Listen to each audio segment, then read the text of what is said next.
Gracias por permitirme entrar en tu casa, gracias por disfrutar juntos este momento. Gracias porque ahora vamos a comprender una vez más una verdad que Dios tiene para nosotros. Bienvenido. Al abrir la palabra de Dios, abrimos el corazón para ver qué cosa tiene Dios para nosotros hoy. Uno de los mayores peligros que tiene el hombre moderno es que gasta toda su energía todos los días desde que amanece por realizar múltiples cosas en la vida. ¿Te diste cuenta que nosotros paramos corriendo desde el momento que abrimos los ojos? Ponemos el primer pie en el suelo y lo primero que hacemos es correr.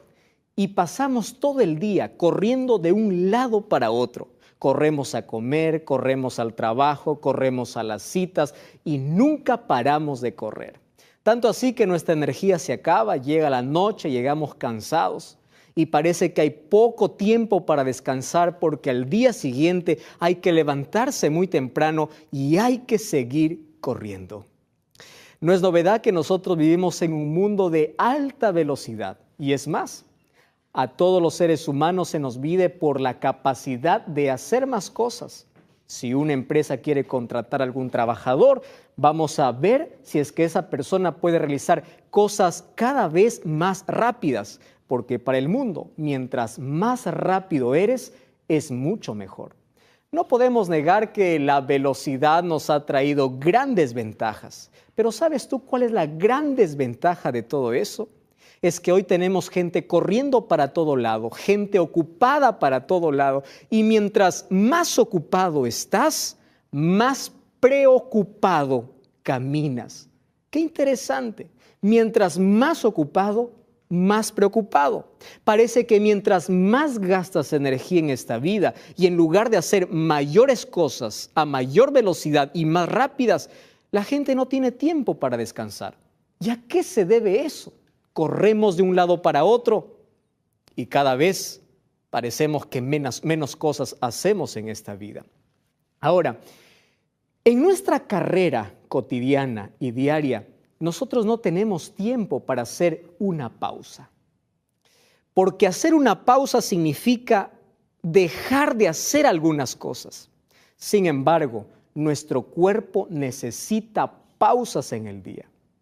Mira, andamos corriendo por la vida que nos perdemos de detalles tan lindos, como por ejemplo cuando nos encontramos con alguien, de estrecharle la mano, de sonreírle, de darle un abrazo. Estamos corriendo por la vida que cuando pasamos por un jardín no nos fijamos en una mariposa que empieza a volar, porque corremos por la vida. Y ese correr por la vida nos agota tanto que nuestro cuerpo nos pide auxilio y dice, ya para un poco, haz una pausa. Pero no solamente te pide tu cuerpo físico. ¿Sabes? También el área espiritual de tu vida te pide con ansias. Tú necesitas hacer una pausa en tu vida. Y las pausas que tienes que hacer en tu vida para recargar una vez más esa energía, esa vitalidad, para poder una vez más continuar en la vida, esa pausa se llama oración. En la Biblia nosotros encontramos a muchas personas que hicieron pausas en sus vidas, muchas pausas, y esas personas siempre tuvieron poder para hacer muchas cosas extraordinarias. El hombre que aparentemente más ocupado estaba en la historia fue Jesús, porque desde que amanecía o desde que salía el sol, él siempre estaba presto para servir. Él estaba presto para ayudar, presto para animar, para fortalecer.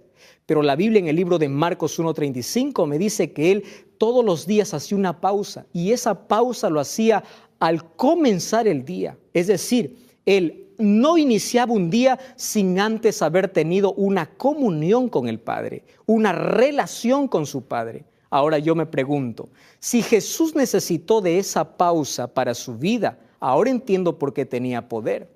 Ahora entiendo por qué el enemigo no podía derrotarlo, no podía enfrentarlo, porque la vitalidad de Jesús, ¿dónde se basaba? Se basaba en el poder que él tenía al tener contacto con su Padre. Ahora es bueno, muy bueno cuando nosotros hacemos una pausa para hablar con Dios. Cuando tú te conectas con el cielo a través de la oración y Dios te habla a través de su palabra, al entablar esa relación, tú tienes vitalidad para continuar en esta vida. Entonces, la mayor necesidad que el ser humano tiene en esta vida es dejar de correr para entrar en contacto con Dios. Y cuando tú entras en contacto con Dios, es allí donde derramas tu corazón delante de Dios, donde conversas con Él, donde se arma la comunicación. Sabes, no existe mejor terapia en esta vida que tener a Jesús como amigo.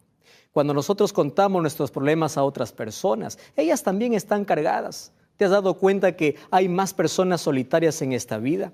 Hay personas que necesitan tanto de alguien y dicen, necesito de alguien que me escuche.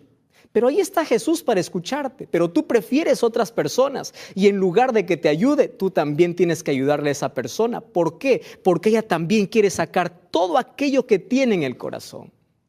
Jesús tenía un momento especial para hablar con el Padre todos los días.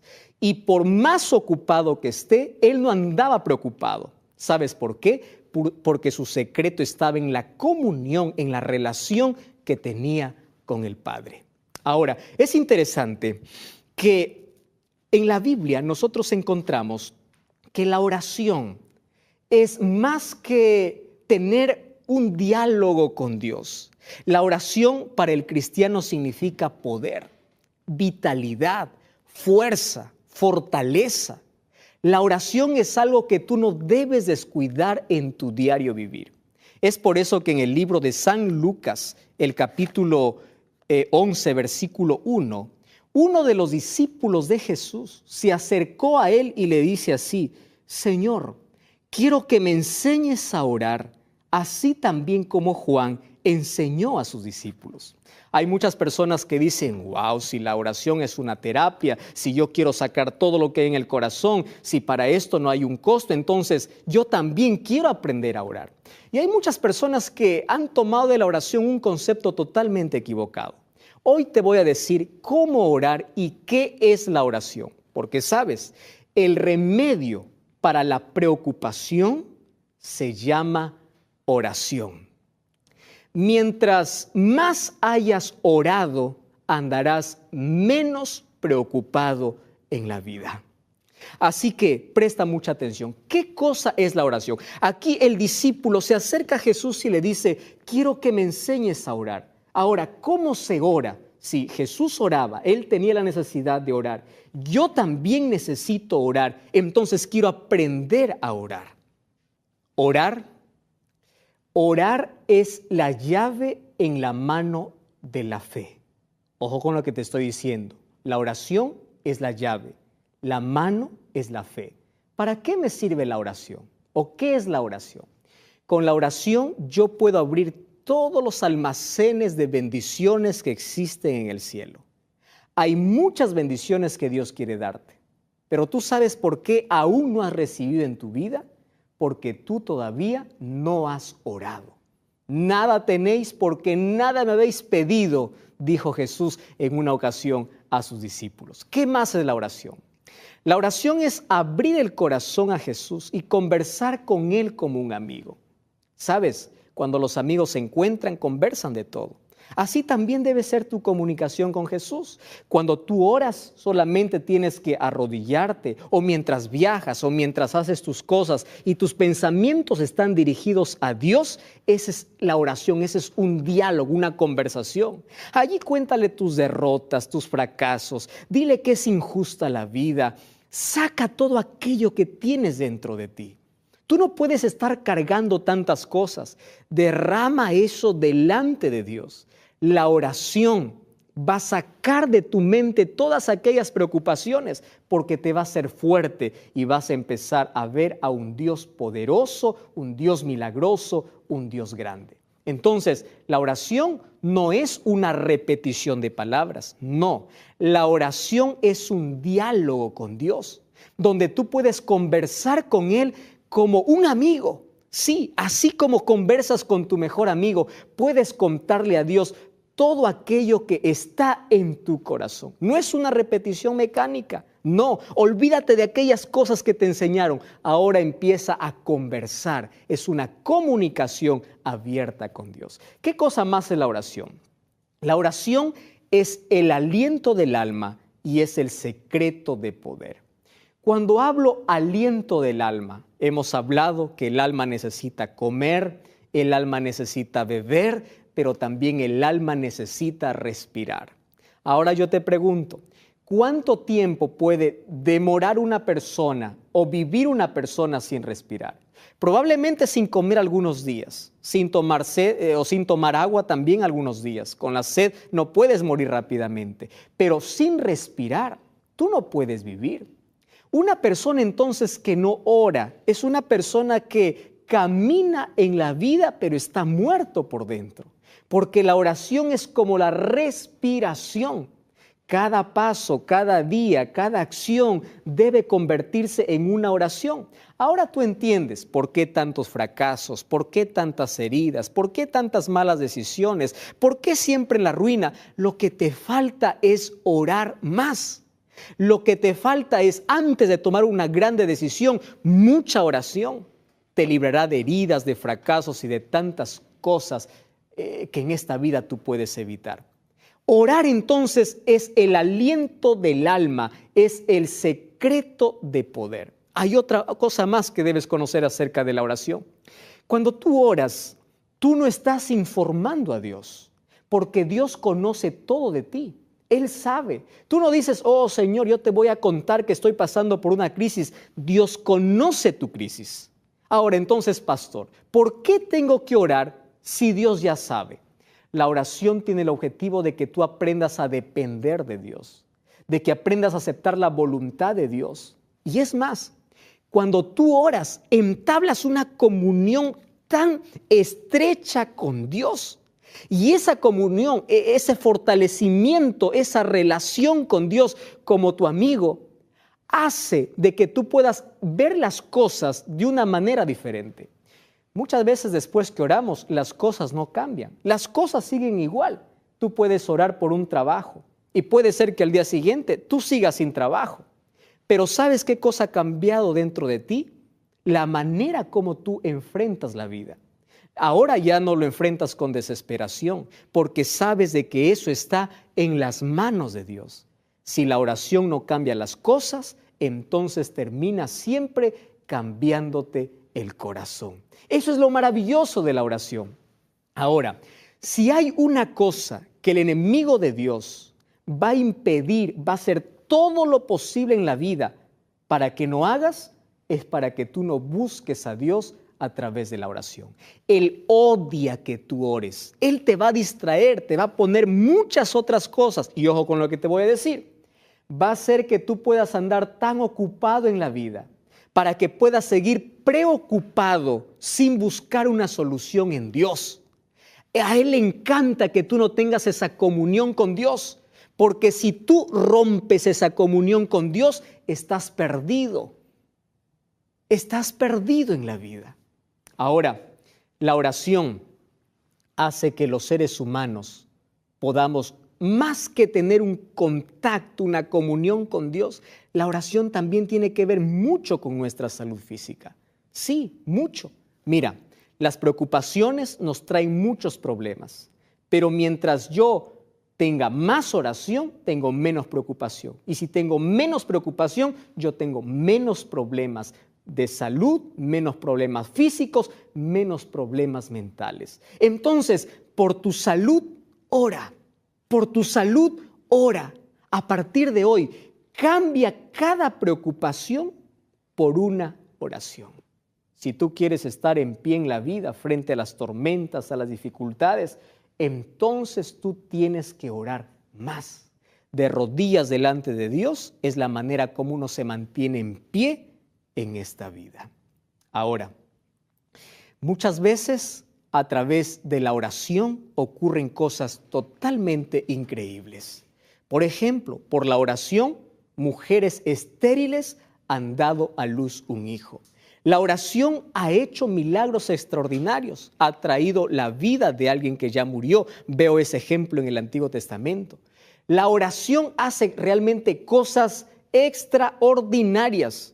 Personas que estuvieron desahuciadas por los médicos, por la oración, una vez más fueron restauradas. Pero algo más puede hacer por ti la oración. Mira lo que dice el libro de Filipenses, capítulo 4, el versículo 6. Me encanta mucho este versículo, esta expresión, esta palabra, hoy es para ti. 4:6 dice así: por nada estéis afanosos, si no sean conocidas vuestras peticiones delante de Dios con toda oración y ruego y con acción de gracias. Aquí la Biblia me da algunos conceptos de vital importancia para mí. Por ejemplo, en primer lugar me dice, por nada te afanes. ¿Tú sabes qué significa nada? Nada es nada. Y tú puedes decir, pastor, eso está mal. Yo tengo que andar preocupado por algo. Entonces, o la Biblia está equivocada o yo estoy equivocado. La Biblia no puede estar equivocada. Puede ser que yo esté equivocado. Entonces, mira lo que dice el texto.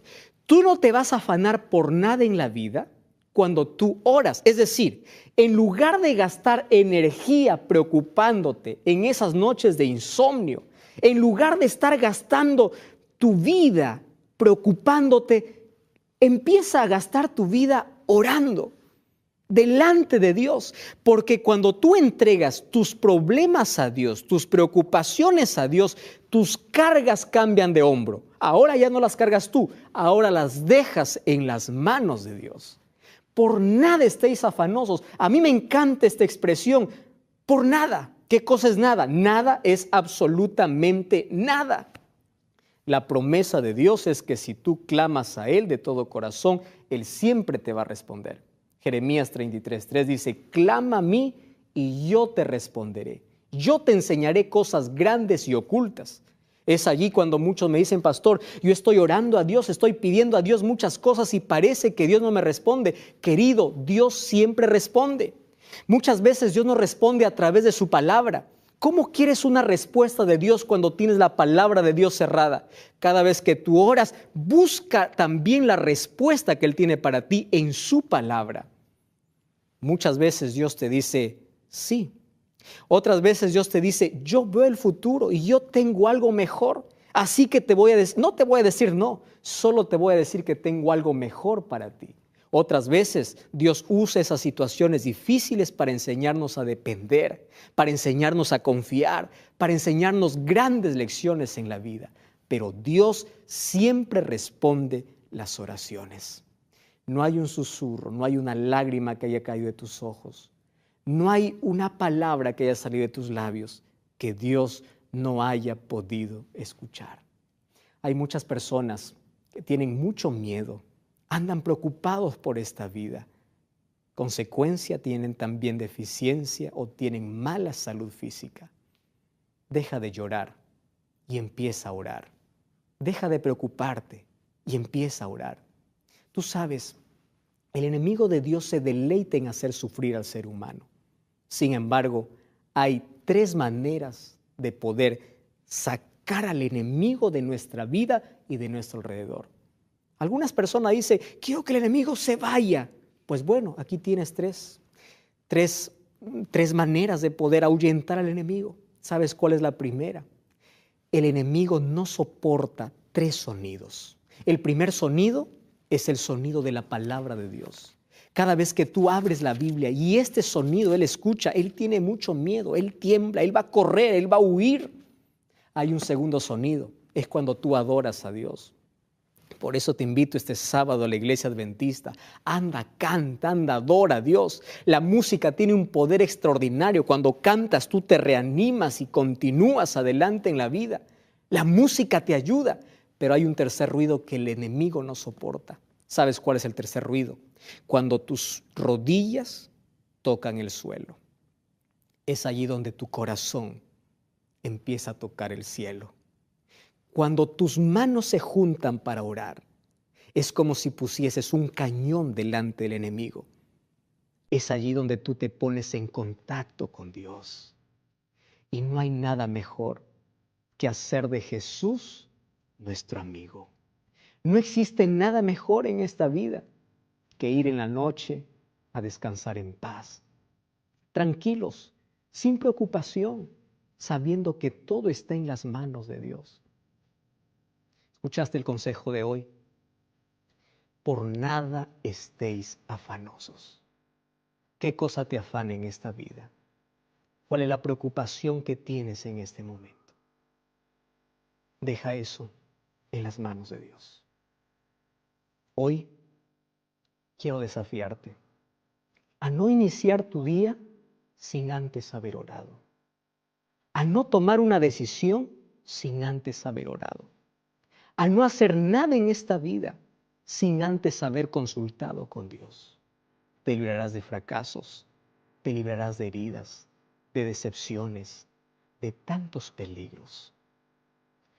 Dios siempre está dispuesto a escucharte. ¿Tienes problemas? ¿Sabes cuál es la distancia entre un problema y su solución? Es la distancia de tus rodillas hacia el suelo. En esta noche tú puedes entregar todas tus preocupaciones en las manos de Dios a través de la oración. Hoy, antes de descansar, ora. Mañana, antes de salir al trabajo, ora. Mientras viajas, ora. Mientras haces tus actividades cotidianas, ora. Y tú vivirás una vida llena de poder. ¿Podemos ser libres de preocupaciones? Sí. Más oración, menos preocupación. ¿Quieres orar conmigo? Querido Dios, gracias porque tu palabra me enseña a dejar mis preocupaciones en tus manos. He cargado muchas cosas pesadas en mi vida. Hoy te los entrego a ti para que tú puedas llevarlos. Enséñame a orar. Enséñame a hacer de ti mi amigo cada día a través de la oración. Toma mi vida, mis problemas, mis preocupaciones. En el nombre de Jesús. Amén. Recuerda, la verdad os hará libres. La verdad te da libertad y te prepara para la eternidad.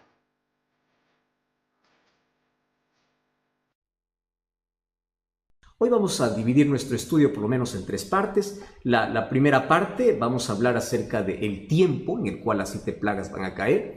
La segunda parte vamos a describir en qué consisten estas 7 plagas. Y la tercera, cómo nosotros podemos ser libres de estas 7 plagas, porque no todos van a recibir las 7 plagas.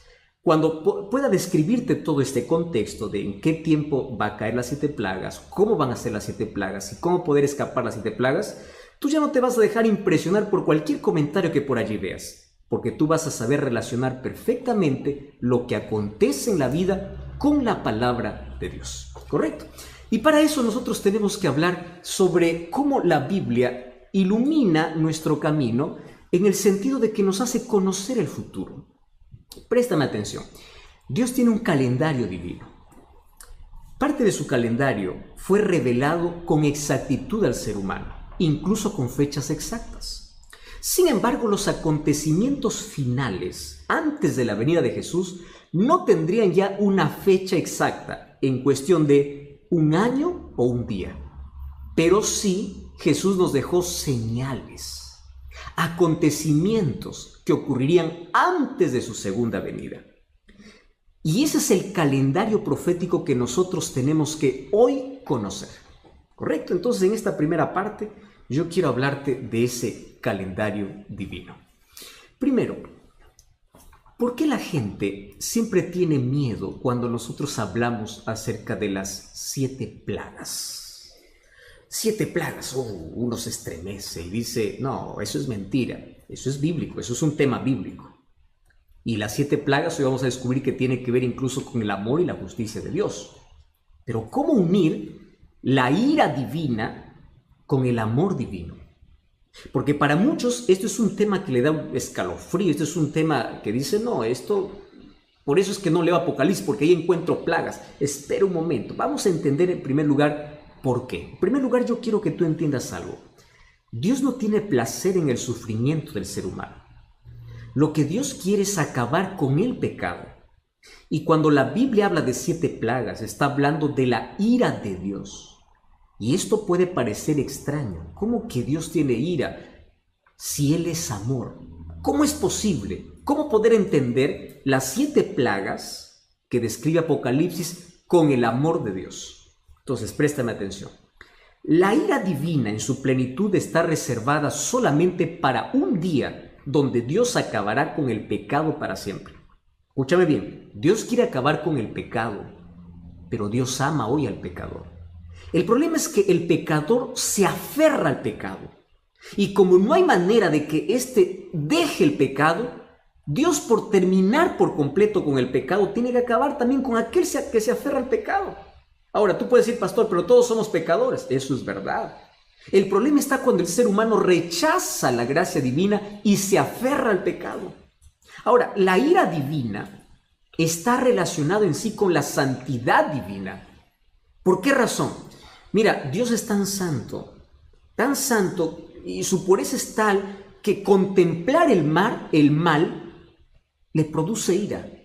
Solo que la ira de Dios no es una ira pecaminosa, no es una ira humana. La ira humana es vengativa, es manchada por el egoísmo. La ira humana es venganza, es descontrolada. No, la ira divina no tiene que ver con un descontrol, como estamos acostumbrados a hablar de la ira humana. No, la ira humana o la ira divina tiene que ver con la impureza y la injusticia de los hombres y el deseo de Dios por acabar con aquello que maltrata la vida de sus hijos, con aquello que hace sufrir a sus hijos, con la idea de poder acabar con el pecado. Entonces, la santidad de Dios expone el pecado.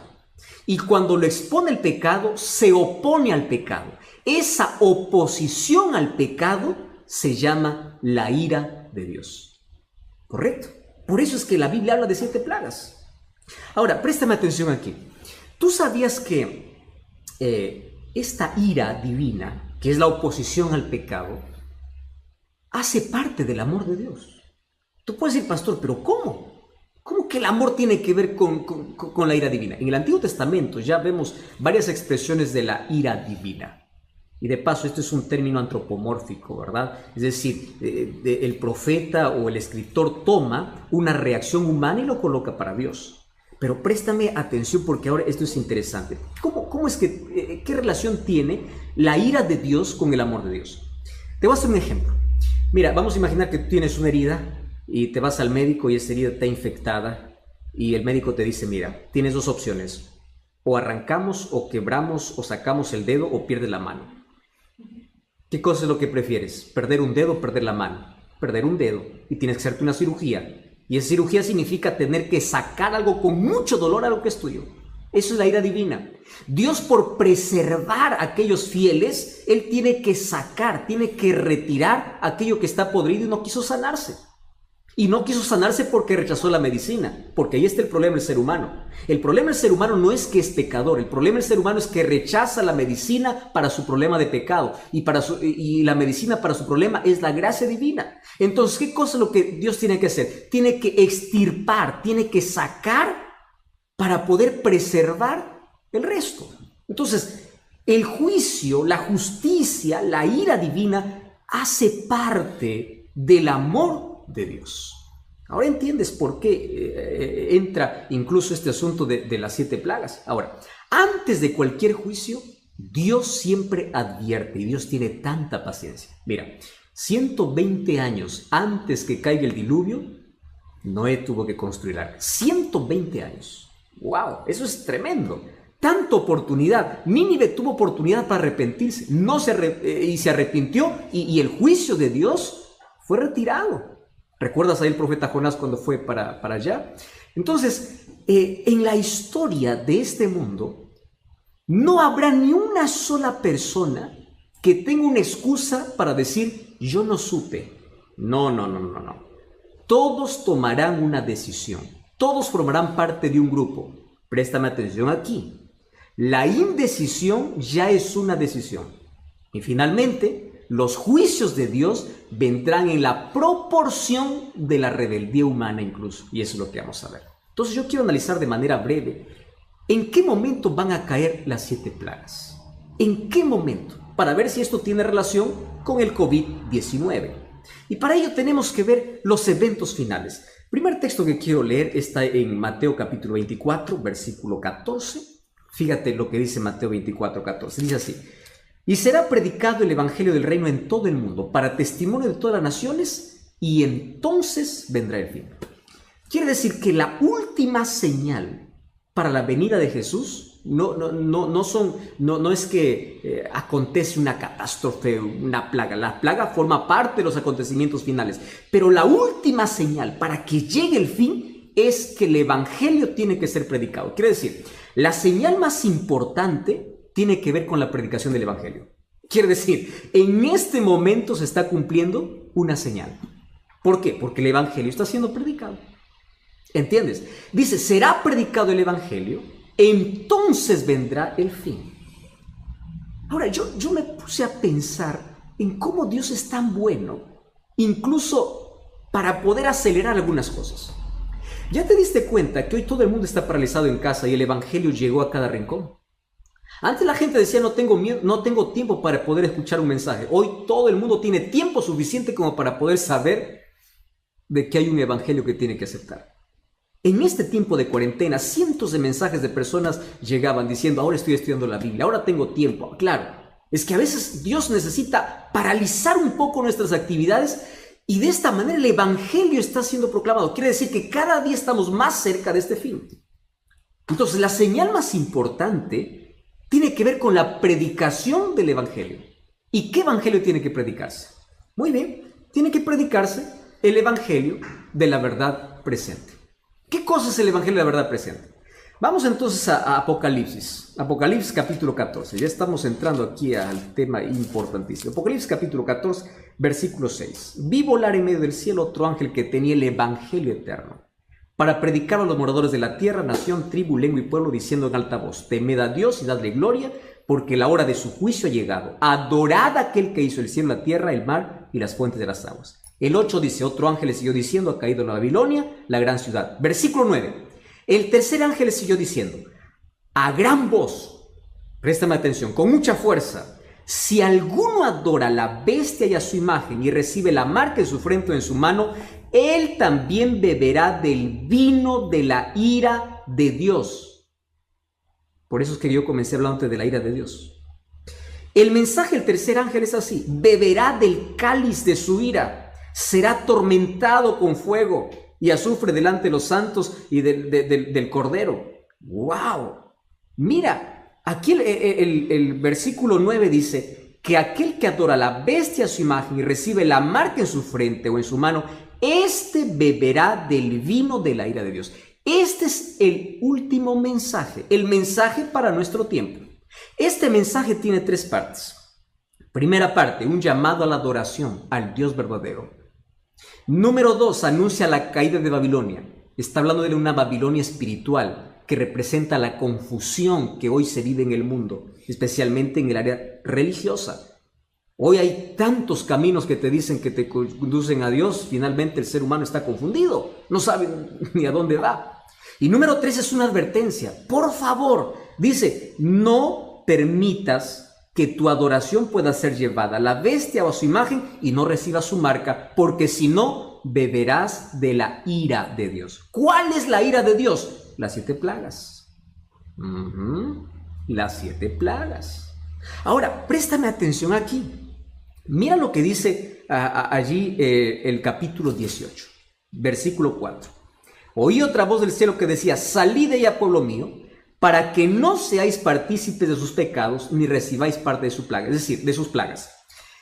Quiere decir que las plagas van a ser derramadas sobre aquellos que no escucharon el último mensaje de advertencia que Dios tiene para el mundo. Por eso es que el evangelio tiene que ser predicado. Y el evangelio tiene una advertencia. Adora a Dios, porque si no adoras a Dios, estás adorando a la bestia. Ahora te voy a decir quién es la bestia. Entonces dice que la ira de Dios, el juicio de Dios, viene sobre los impíos. Por eso el llamado de Dios es salir de la confusión, salir de la tradición, salir de la argumentación humana y ven a formar parte de un pueblo, porque si no... Yeah.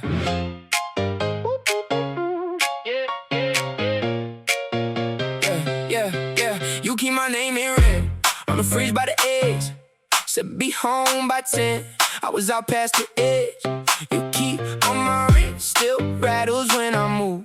You got that look like you already know the truth. I talk slick, you grin and you cut me low.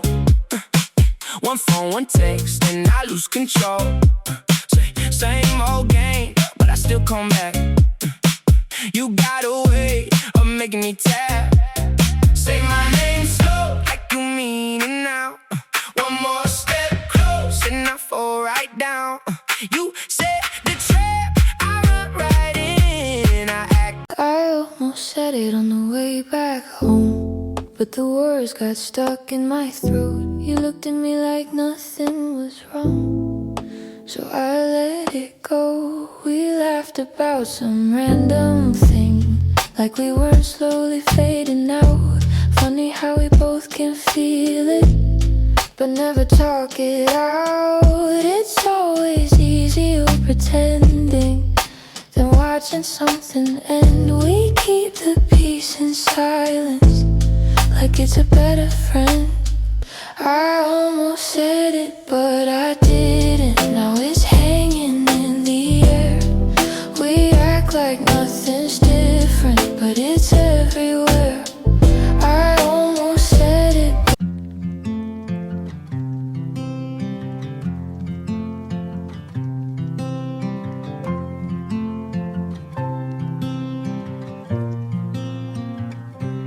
They said I'd break in heavy weather, bend too far and lose my shape.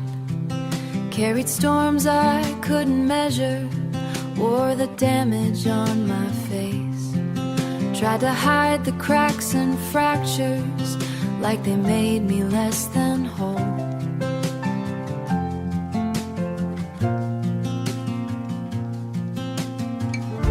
But every line just traced the map of everywhere I've grown.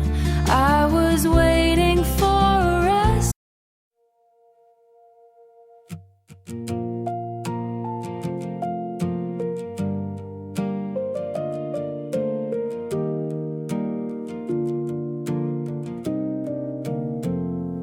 We stopped finishing our sentences, left them hanging in the air.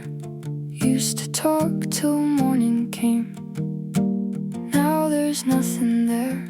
We kept trying out a habit, not because it felt the same. Two good hearts just slowly walking out of place. No explosions, no blame to assign, just a quiet change over time.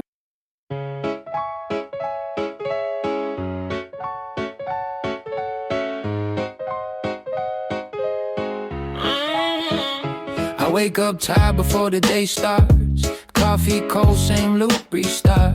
Everybody moving like they got a map. I'm just trying not to collapse. Notifications feel like pressure.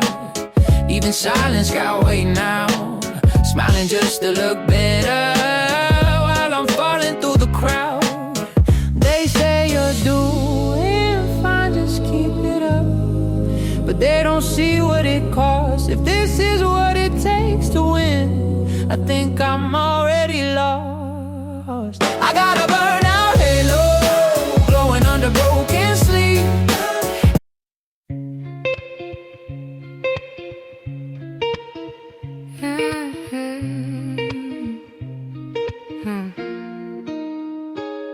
I walk these streets like they remember me. Neon signs blinking out my history. Same old cafe, same empty seat, but nothing here feels like it knows me. Phone in my hand, but I don't call back. Voices fade in the train track crack. Everybody's moving too fast. I'm stuck in a place I can't outlast it.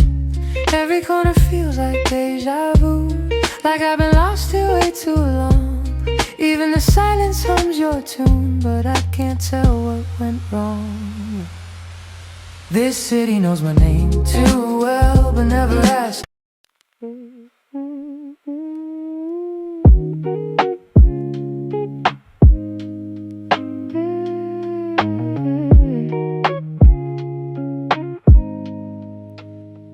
I was broke with a dream in the ballroom. Now I'm paid, but I barely got space to move. Numbers climbing like they got a life of their own. Funny how it feels quieter when you're known. Used to pray for a check just to pay my dues. Now I'm checking my soul, got less to lose. Every dollar got a story I can't erase. Every win got a shadow I gotta face. I bought time, but I sold my nights. Chased the glow, now I miss the light. What's the worth if I lose my name in the balance sheet again? What's the cost? You want a house with quiet mornings. I want airports and open sky. We talk like we're still alive, but I see it drifting in your eyes. Same love, different direction. Same truth, different design. We hold on out of connection, but we're not on the same line. Nobody's wrong, nobody's lying. Just two hearts not syncing right. We'll have to cover the timing of saying goodbye tonight. We're going in different directions. Your sunrise is while I'm still awake. Different clocks, same ache. I trace your name on a fogged up screen, like it might close the space between. Late night calls with a fragile line. Your laugh arrives just out of time. We talk like we're in the same room still. Even silence feels too real. Every mile says not enough, but my heart don't count like that. Love flies farther than the miles, through the dark, across the time. Every second draws the line. Back to you, back to you. Even worlds we can align. I post a pic like I'm alright. Perfect light, perfect fake smile, but my room still feels too quiet. When the screen goes black at night, people say I look so fine, like they know what's on my mind. Double tap, don't read between lines. It's just noise to pass the time. I laugh in stories, not in real life. Feels easier to pretend. If I disappear for a while, would anybody even notice then? I got an offline smile that nobody sees but me. Online I look so alive, but that's not who I really be. I'm scrolling. You still ask me how I slept last night. Still leave tea by the counter light, but something in your voice feels far, even when you're standing right by. We talk about the weather first, like we forgot how hearts converse. Every word is soft and careful, like we're scared to make it worse. No fight, no storm, no breaking glass, just silence growing thick so fast. Two people learning how to stay while slowly drifting away. We're quietly falling apart. No thunder, no visible scars, just love turning into habit. And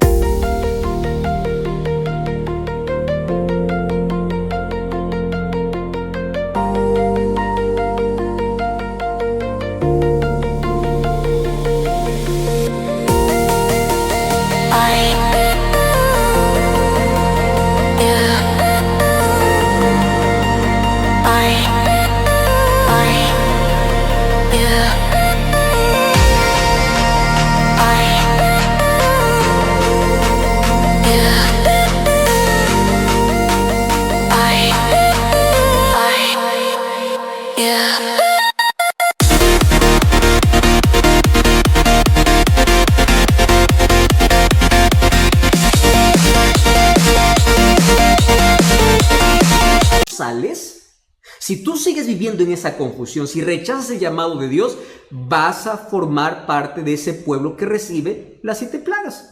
Eso no es una amenaza, eso es una advertencia que con amor Dios hace para que tú no puedas pasar por eso. Y aquí nos está explicando en qué parte del calendario divino nosotros estamos. Entonces la pregunta es, ¿este mensaje se está predicando? Sí.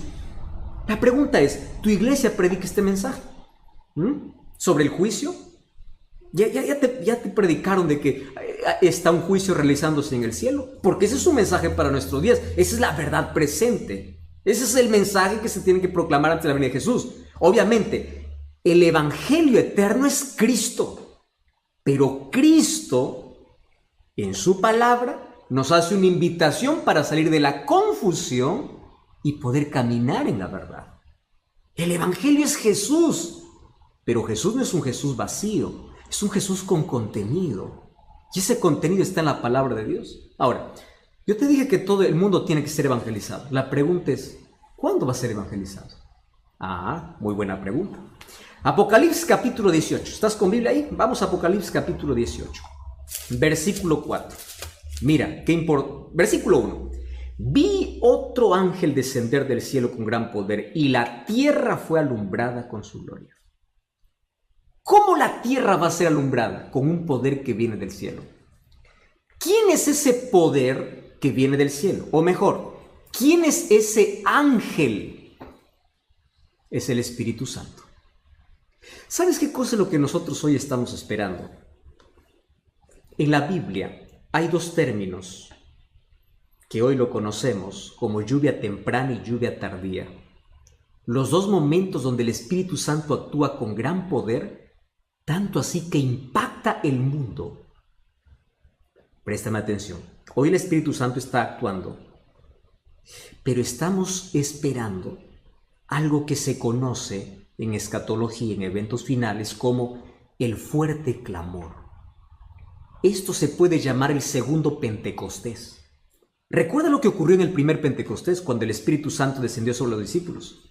Con un sermón, 3,000 personas fueron bautizadas. Un solo tema, con Pedro hablando. Esa es la lluvia temprana. ¿Y qué cosa es la lluvia tardía? La lluvia tardía es cuando el Espíritu Santo desciende sobre los hijos fieles y la tierra es alumbrada con la gloria de Dios. El evangelio es terminado. Y cuando el mundo está evangelizado, entonces cada uno ya decidió de qué lado está. Pero antes de que exista la lluvia tardía, hoy está sucediendo ¿qué cosa? El zarandeo.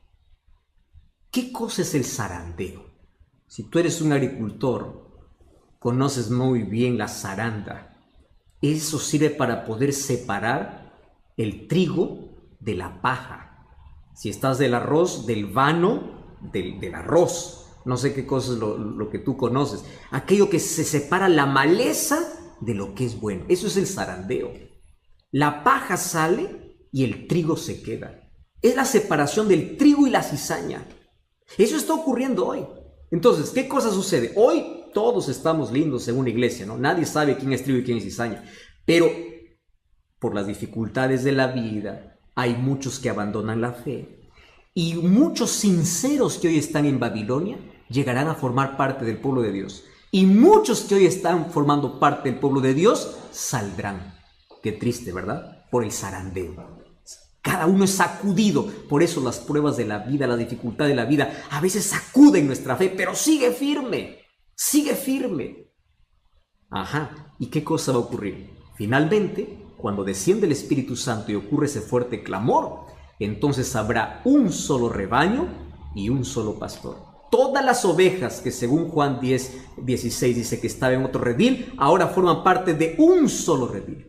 Y llegará un momento en que la humanidad estará dividida solamente en 2 grupos. Aquellos fieles y aquellos infieles. ¿Y qué cosa marca la diferencia entre el fiel y el infiel?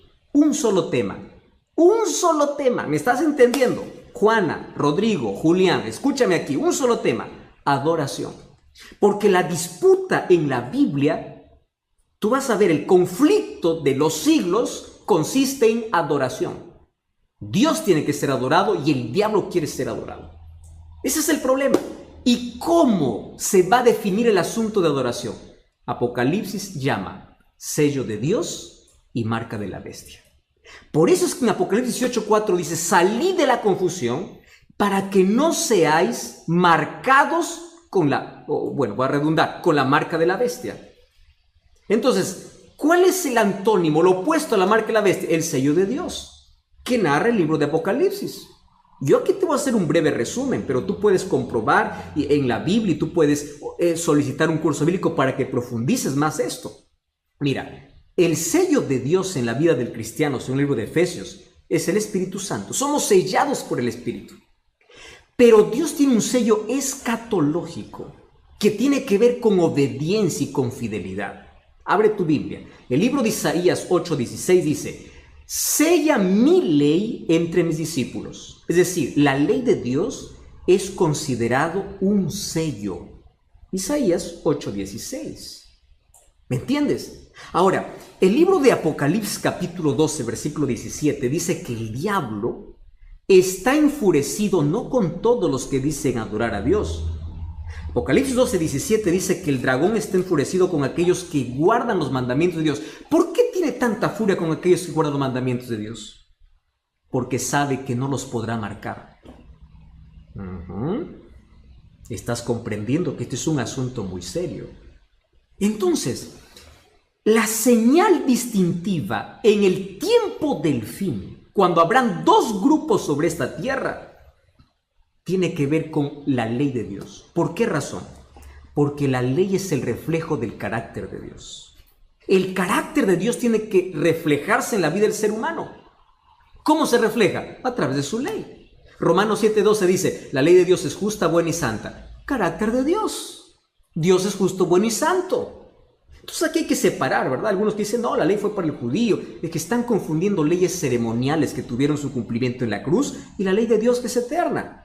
Alguien me escribió en estos días, dice: pastor, pero Hechos 15 dice que todas aquellas leyes ya no iban a ser imposición para los gentiles porque eso era para los judíos. Si lees Hechos 15, está hablando de la circuncisión y leyes ceremoniales.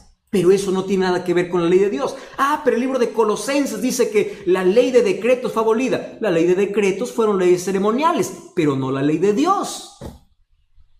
La ley de Dios será el punto que determinará a quién adoras.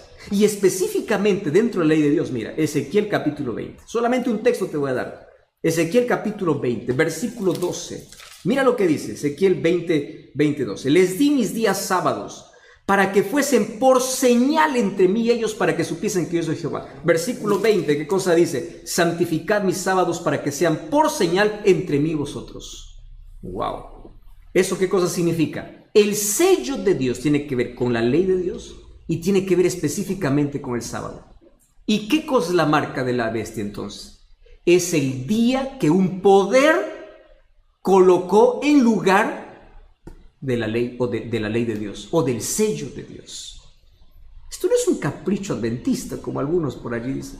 Hay más de 104 textos bíblicos en la Biblia que hablan sobre el sábado. Ningún texto dice que Dios cambió el día. La Biblia no dice sobre eso. Incluso hay una tesis doctoral que tú puedes buscar allí de Samuel Bacchiocchi, una tesis doctoral que hizo justamente en el Vaticano y tiene el imprimatur del Vaticano, donde él ahí explica cómo llegó el domingo a ser un día de adoración. Y la Iglesia Católica reconoce, tú puedes ver cualquier literatura, que fueron ellos los que cambiaron el día de reposo. Bajo la sombra de que la resurrección de Jesús, no. Tuvo que ver con otra cosa. Eso es una costumbre mitraísta que trajo Constantino, y en el año 321, un 7 de marzo, se dio el primer decreto dominical. Entonces, adoración es el tema principal en el tiempo del fin. Dos grupos: sello de Dios y marca de la bestia. Después que esto ya ocurra, los dos grupos estén definidos, entonces se cierra la gracia en el cielo. Apocalipsis 22:11 dice: el que es justo siga justo, el que es injusto siga injusto, y es allí donde van a caer las 7 plagas. Apocalipsis 12:1 dice: Cristo se levanta. ¿Por qué se levanta? Porque deja su obra intercesora. Entonces aquí respondo la pregunta para ir a la siguiente parte. COVID-19 no tiene que ver con las plagas, ¿Por qué razón? Porque aún tenemos gracia. COVID tiene que ver con las señales que advierten sobre el regreso de Jesús. Pero mientras tengamos gracia, todavía significa que las plagas no han caído, porque Cristo sigue siendo nuestro intercesor. Tú puedes decir, pastor, ¿y por qué estás seguro que hay gracia? Porque el Evangelio sigue siendo predicado. Cuando termine la gracia, el Evangelio no más será predicado, porque no habrá más arrepentimiento. Hoy es el día de oportunidad. Hoy el Espíritu Santo está trabajando, porque los juicios que vendrán sin misericordia, y el llamado que Dios hace es salir de la confusión, para que tú no seas sellado, para que no seas desobediente, para que formes parte del pueblo que obedece los mandamientos de Dios. Vamos a esta parte. ¿Cómo es que las 7 plagas van a caer? ¿En qué momento van a caer? Entonces, en primer lugar, entendimos que el mensaje del primer ángel es adora a Dios.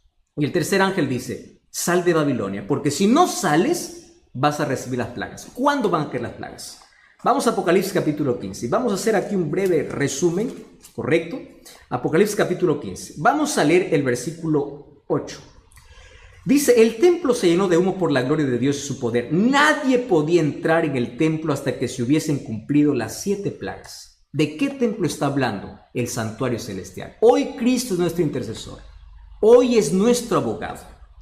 ¿Correcto? Un día Cristo saldrá, dejará de ser nuestro intercesor. Si tú me preguntas, pastor, ¿hay fecha para eso? No, nadie sabe. Nadie sabe cuándo termina la gracia.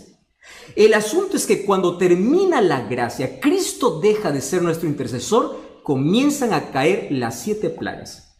Y allí el versículo 16, capítulo 16 dice, oí una voz que decía, id y derramad las 7 copas de la ira de Dios. Esta ira viene sin misericordia.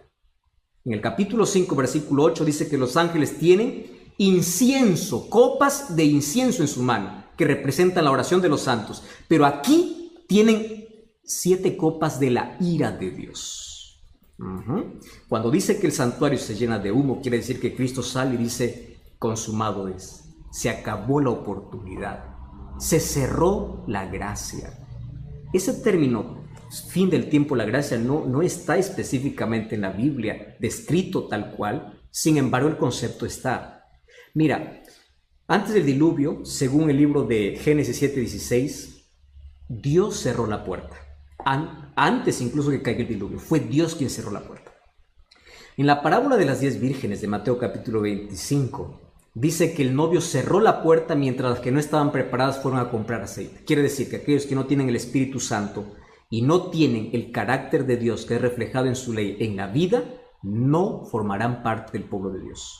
Entonces la puerta un día se va a cerrar. Y cuando se cierre la gracia, se cumplirá lo que dice Apocalipsis 22:11. El que es justo, siga justo, el injusto, siga injusto. Es decir, la humanidad estará dividida en 2 grupos, sellados por Dios y marcados con la marca de la bestia. ¿Fieles a Dios o infieles a Dios?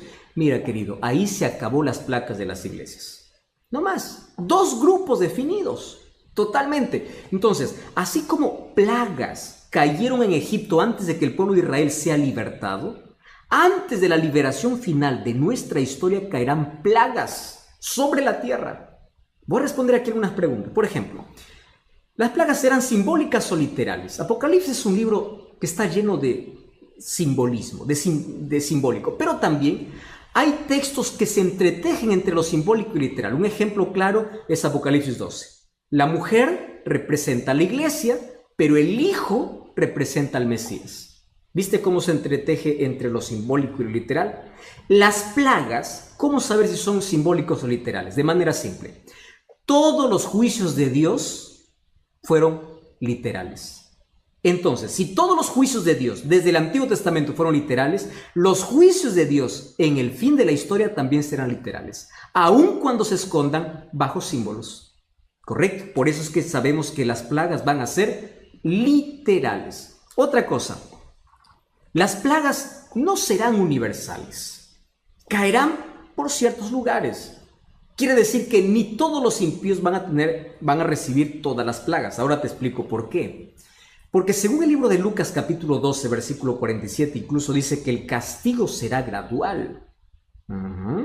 Esto es interesante conocer. Sin embargo, aunque las plagas sean locales, nosotros nos daremos cuenta cuándo es una plaga y cuándo es un asunto normal. Una pandemia no puede ser una plaga porque esa pandemia no está descrito en la Biblia.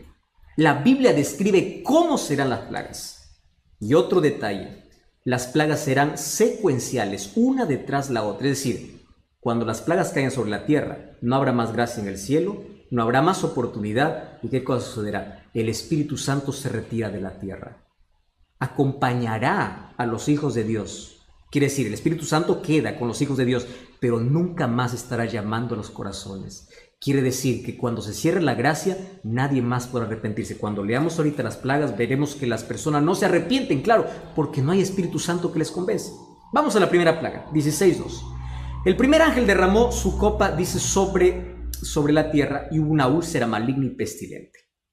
¿Sobre quiénes? Sobre los que tenían la marca y la bestia. ¿Te das cuenta cómo se repite ese término, marca y la bestia, sello de Dios? El problema, el asunto que define el tiempo final es adoración, sello de Dios y marca de la bestia.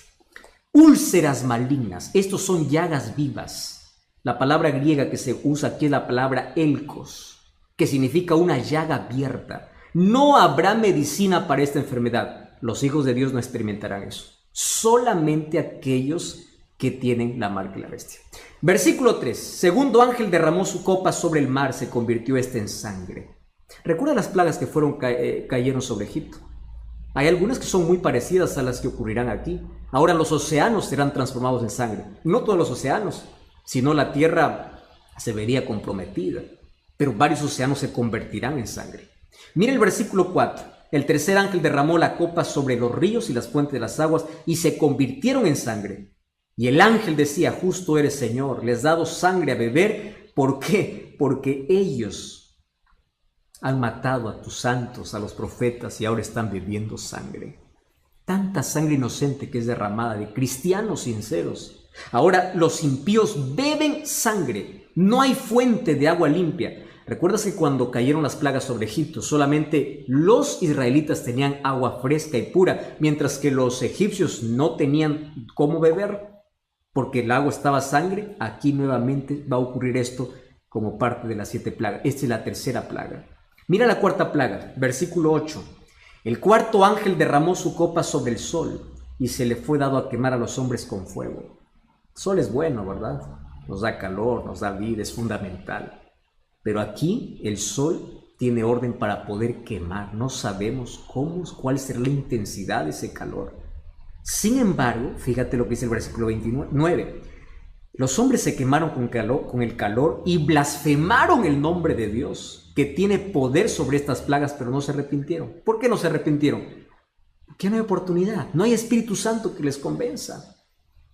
Ellos remorderán, incluso blasfemarán contra Dios. Vamos al versículo 10, vamos a la quinta plaga.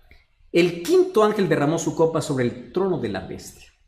Su reino se cubrió en tinieblas y se mordían de dolor sus lenguas y blasfemaron contra Dios. ¿Quién es esta bestia? Cuando tú lees Daniel capítulo 7 y Apocalipsis capítulo 13, van a presentar características de esta bestia. Número 1, habla blasfemias.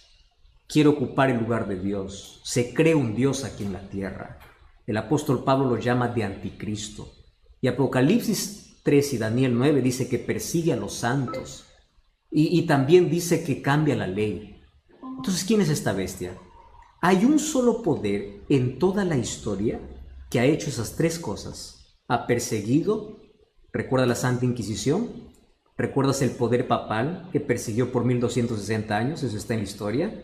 ¿Recuerdas quién cambió la ley de Dios? Ahora tú revisas la ley de Dios, cómo está enseñada y cómo está la Biblia, es totalmente diferente. ¿Recuerdas quién es el que quiere ocupar el lugar de Dios aquí en la tierra, incluso queriendo perdonar pecados? Entonces, esta bestia en profecía, no es un término peyorativo. Bestia significa poder. Bestia es el sistema papal, el poder papal.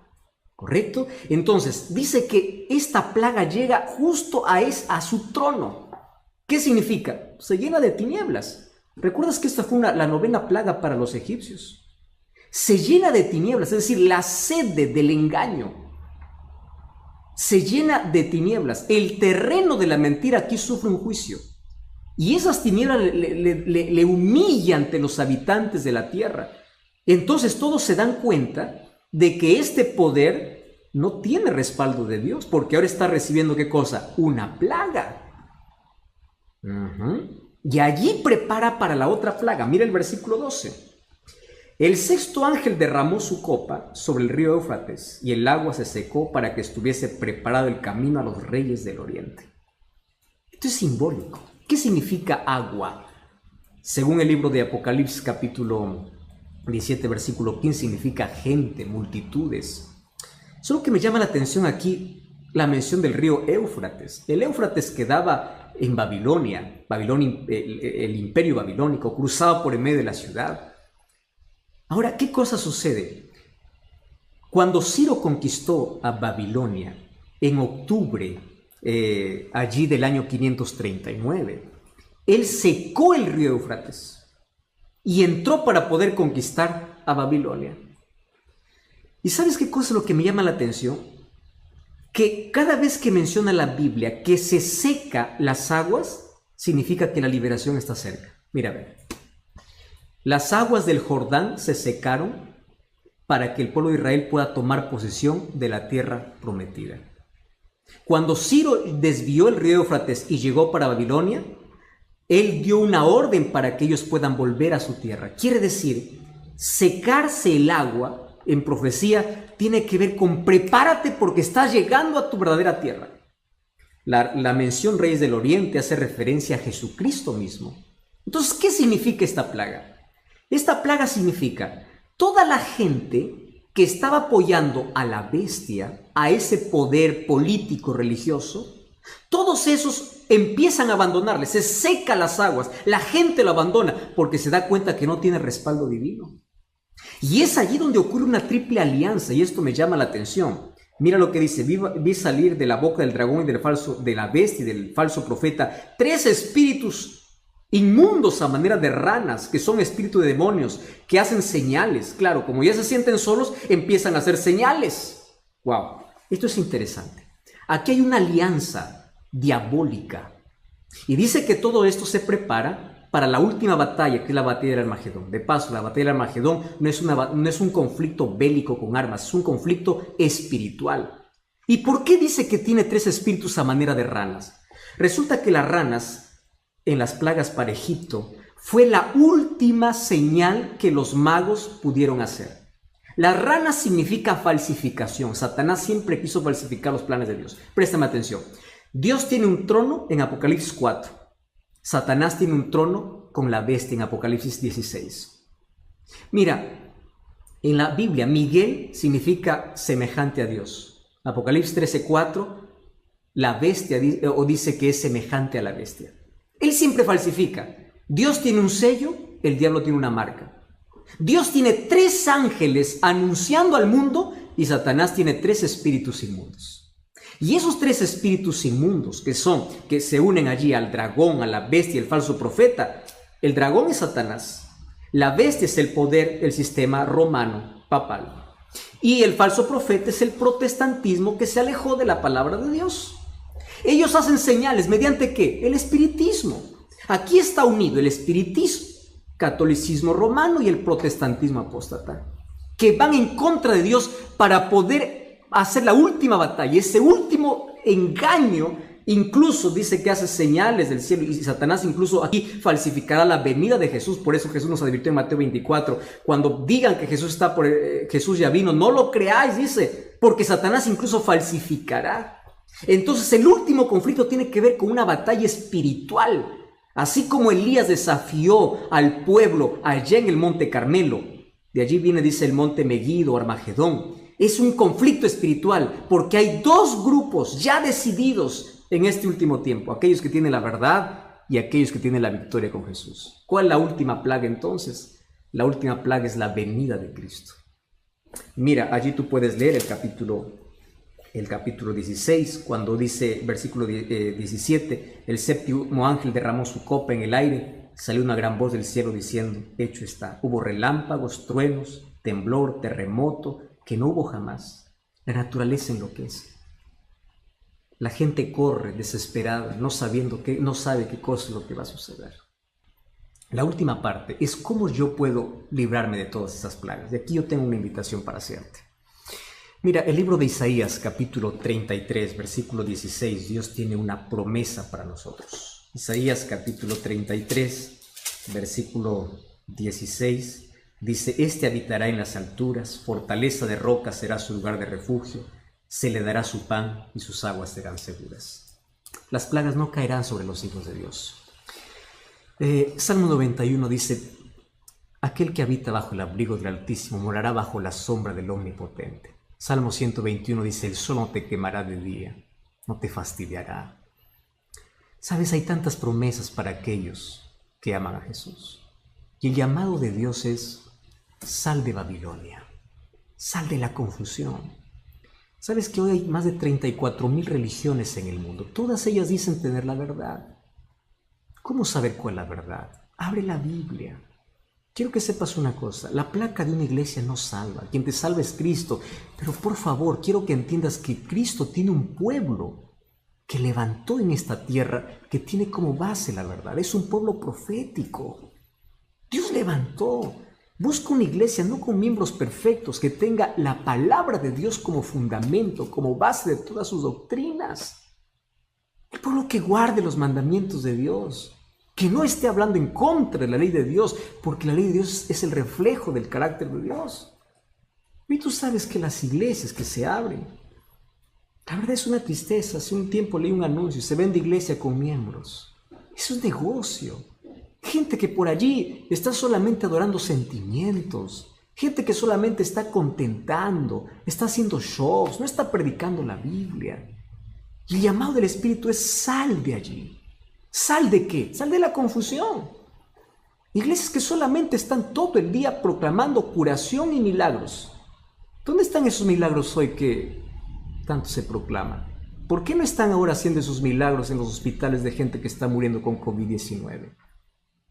¿Te das cuenta que no todo milagro viene de Dios? Y hay gente que está entretenida y más sorprendida por milagros que por conocer la palabra de Dios. Hay gente que proclama: solamente va a la iglesia para poder hablar don de lenguas. Querido, el don de lenguas en un libro de Hechos es la capacidad que Dios da para poder hablar un idioma para predicar el evangelio, porque los discípulos hablaron en idiomas de la gente y la gente escuchó y entendió. Entonces la gente se va a un templo vacío y sale vacío. No hay palabras, solo hay show, solo hay milagros, solo hay don de lenguas. Yo no estoy hablando en contra del don de lenguas. El don de lenguas existe. El don de lenguas es idiomas. Dios te da la capacidad para predicar el evangelio. Otras iglesias que todo el día están sacando demonio. ¿Cómo es que un demonio puede entrar donde está la presencia de Dios? ¿Cómo es que puede suceder esto? El protagonista de la iglesia no es Dios, es el demonio. Sal de esa confusión. Otras iglesias que todo el día están pidiendo dinero. Tú das 100, Dios te va a dar 1000. Una cosa es ser fiel a Dios. La Biblia explica cómo ser fiel a Dios, que es reconocimiento, adoración a Dios. Otra cosa es ir a una iglesia solamente por querer enriquecerse. Voy a hacer un negocio con Dios. Voy a dar 1000, que Dios me dé 10,000. Y Dios está obligado. Esa teología de la prosperidad no es bíblica. Eso es Babilonia. Eso es la confusión. Sal del griterío, sal de la falsedad y empieza a abrir la Biblia. Empieza a investigar por tu propia cuenta el plan que Dios tiene para tu vida. Mira, las 7 plagas caerán sobre todos aquellos. No dice que caerán sobre aquellos que no caerá sobre aquellos que proclaman el nombre de Dios. Jesús dijo: no todo el que me dice Señor, Señor entrará en el reino de los cielos. La Biblia dice que las plagas caerán sobre aquellos que no salieron de Babilonia. Por eso el llamado de Dios en Apocalipsis 18:4 es: salid de ella, pueblo mío, para que no seáis partícipes de sus plagas. Podemos orar. Querido Dios, gracias porque en este momento hay muchísimas personas conectadas viendo esa transmisión. Tu Santo Espíritu ya vino trabajando en el corazón de ellos.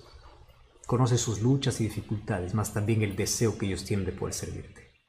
Y en este momento hay varias personas tomando la decisión de renovar su compromiso contigo, de nacer de nuevo para el reino de los cielos, de decir: yo voy a salir de la oscuridad, de las tinieblas, de Babilonia espiritual, voy a salir de mi pecado, de mi vida, porque yo necesito una transformación en Jesús. Yo quiero estar preparado para los acontecimientos finales. Gracias porque las cosas que hoy están aconteciendo despiertan nuestro interés, pero gracias porque tu Santo Espíritu coloca tu palabra en nuestro corazón y nos invita a salir de la Babilonia espiritual. Y hoy queremos formar parte de tu pueblo. Bendice todas aquellas decisiones y cada pedido de oración también que llegó hoy en esta transmisión. Abrázanos con tus promesas. Queremos ser libres de esas plagas porque estamos refugiados en Jesús, porque tú eres nuestro Salvador. Danos tu bendición en el nombre de Jesús. Amén. Amén. Que el Señor te bendiga. Abro mis brazos aquí para decirte gracias por acompañarnos y un grande, grande abrazo para ti. Siéntete abrazado por Cristo. Siéntete abrazado por cada promesa de Dios. Dios te bendiga. Hasta la próxima.